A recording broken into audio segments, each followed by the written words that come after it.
Okay, in this segment we're going to be doing an incremental analysis of the common-emitter amplifier with diode degeneration that we did the large signal analysis for last time, and we're going to try to correlate what we find via the incremental analysis with what we found by directly differentiating the results of the large signal analysis for both the incremental input resistance and the incremental voltage gain. So if you recall, we said that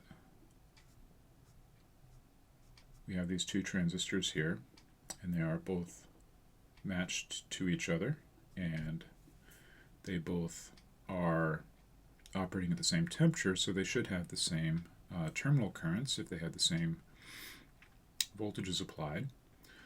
We also made the observation that assuming that Q1 is in the active region, if there's negligible early effect, we basically have that the current flowing through these two transistors is the same. The emitter current is the same as the emitter current. The emitter current of Q1 is the same as the emitter current of Q2, which means that the base emitter voltages have to be the same. And we found here that since Vn is equal to the base emitter voltage of this transistor, which is V, plus the base emitter voltage of this transistor, which is also V, Vn was equal to 2V. Okay? So what we're going to be doing now is we're going to basically apply a little delta Vn here, and we're going to think about what happens in the circuit. Well, we're going to get a little bit of increase in the base current, so there'll be a little delta In that results from that. And on this picture, we're going to be basically just tracking the deltas, the delta currents. Okay? So that delta In will result in a delta IE, which has to flow through Q2, and also a delta IC, which has to flow in the collector and come from the resistor. And that will result in a minus delta V out, because that delta IC has to come from the resistor in order for the voltage across the resistor to increase. The voltage, in order for the current through the resistor to increase, the voltage across the resistor has to increase. And that means that since VCC is constant and won't increase, we have to make up, we have to increase the voltage across the resistor by decreasing V out. Okay? And so the name of the game is going to be to write down that basically delta V out from incremental Ohm's law is going to be minus delta IC times R. That's the incremental Ohm's law for the resistor. And we're going to want to find out what is delta IC. Well, delta IC is going to be beta times delta I in times R. Okay, so we're going to want to find delta I in as a function of delta Vn. Well, we know what that is. Delta In is going to be equal to delta Vn divided by Rn.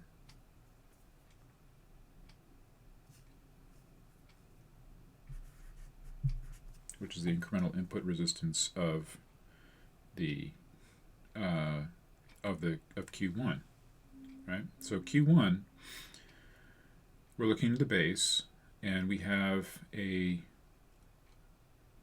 finite incremental impedance down here in the emitter that is degenerating the base. And in the packet, in the bipolar transistor characteristics packet, we have a result which is the incremental input resistance of a bipolar transistor in the active mode with some sort of degeneration impedance down in the emitter. And the way that goes is it's delta Vn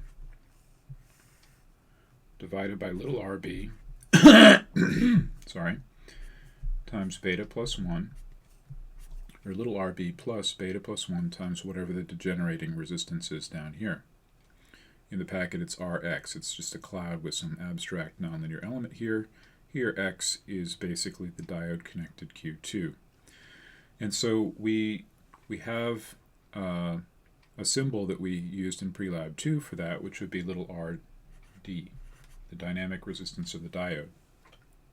Okay, and that little rd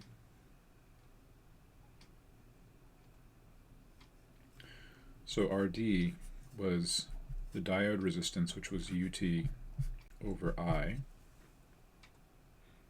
Okay, and it turns out that that is the emitter current, IE, right? Because that is the current that's flowing through the diode. Well, that's also the same as the emitter current, the quiescent emitter current flowing through Q1. And so that's also equal to UT over IE for transistor 1. Well, that's just what we would call little RE for Q1. And beta plus 1 times RE, so this is delta V in over RB plus beta plus 1 times RE. Well, it turns out that RE is equal to UT over IE, which is equal to UT over beta plus 1 times IB.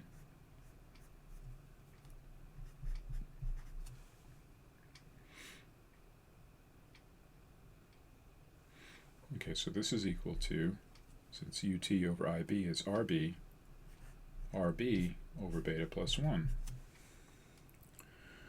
Well, if RE is RB over beta plus 1, then beta plus 1 times RE, if we just move that upstairs over here, is RB.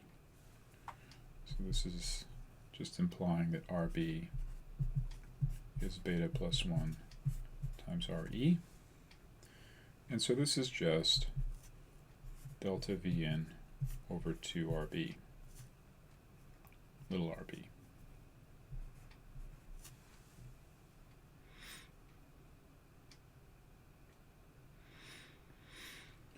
Okay, so we have here Rn is 2RB, so we can write down this as minus beta R over 2RB times delta Vn. And so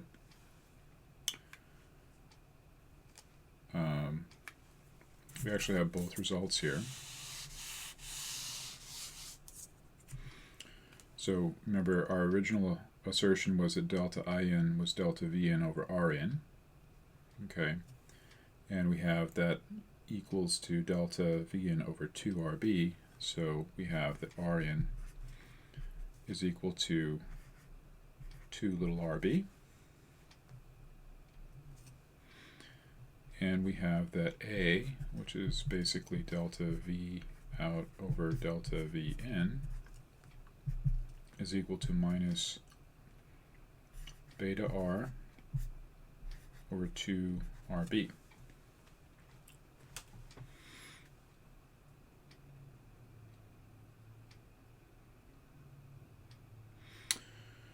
So, how do those results compare with what we had over here?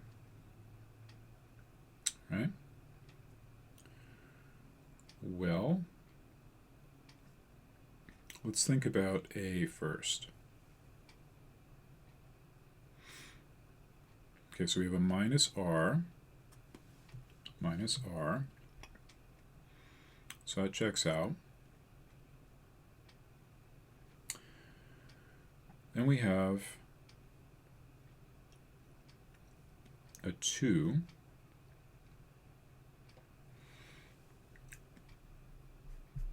So what do we have? We have minus R over 2. And then we have parts that we haven't checked out yet are beta over RB. Well, what's left over here? Well, we have IS e to the Vn over 2 ut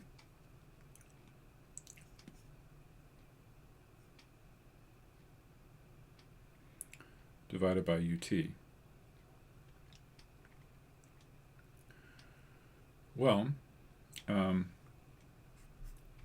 IC was equal to IS times e to the VB minus VE, which was just Vn over 2 ut. Right, so IB, or IN rather, was just IC over beta, which is equal to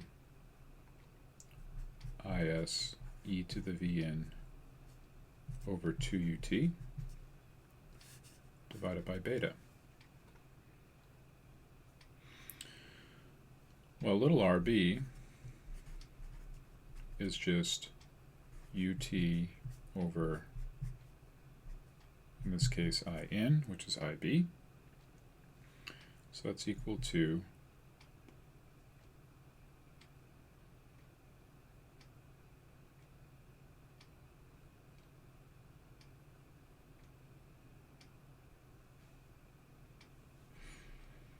beta ut, see beta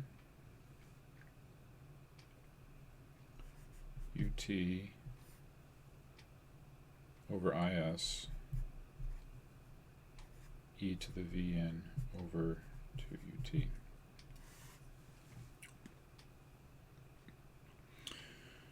So beta over RB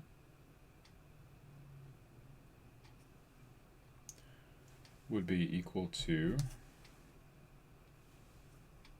so we get minus R over 2, and I'm running out of room.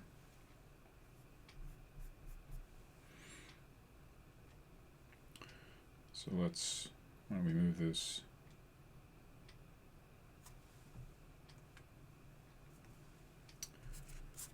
up here.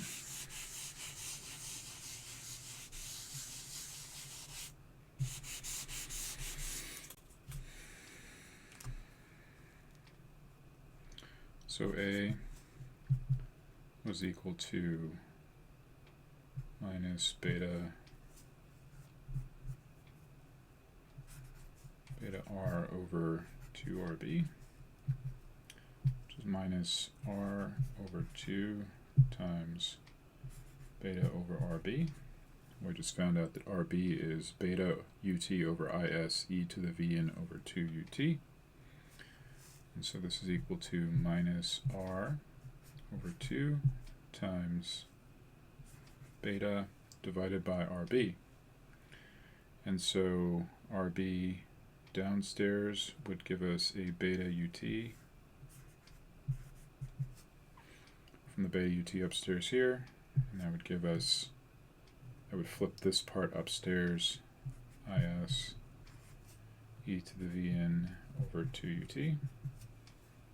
The betas cancel, and lo and behold, we're left with exactly what we had over here.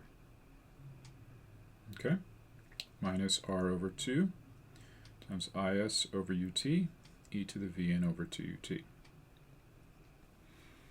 So that checks out.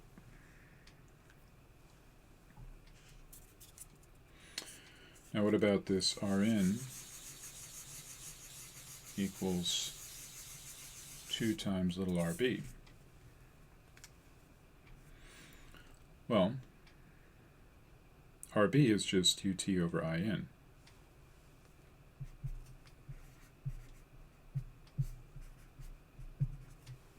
right? So it's UT over IB.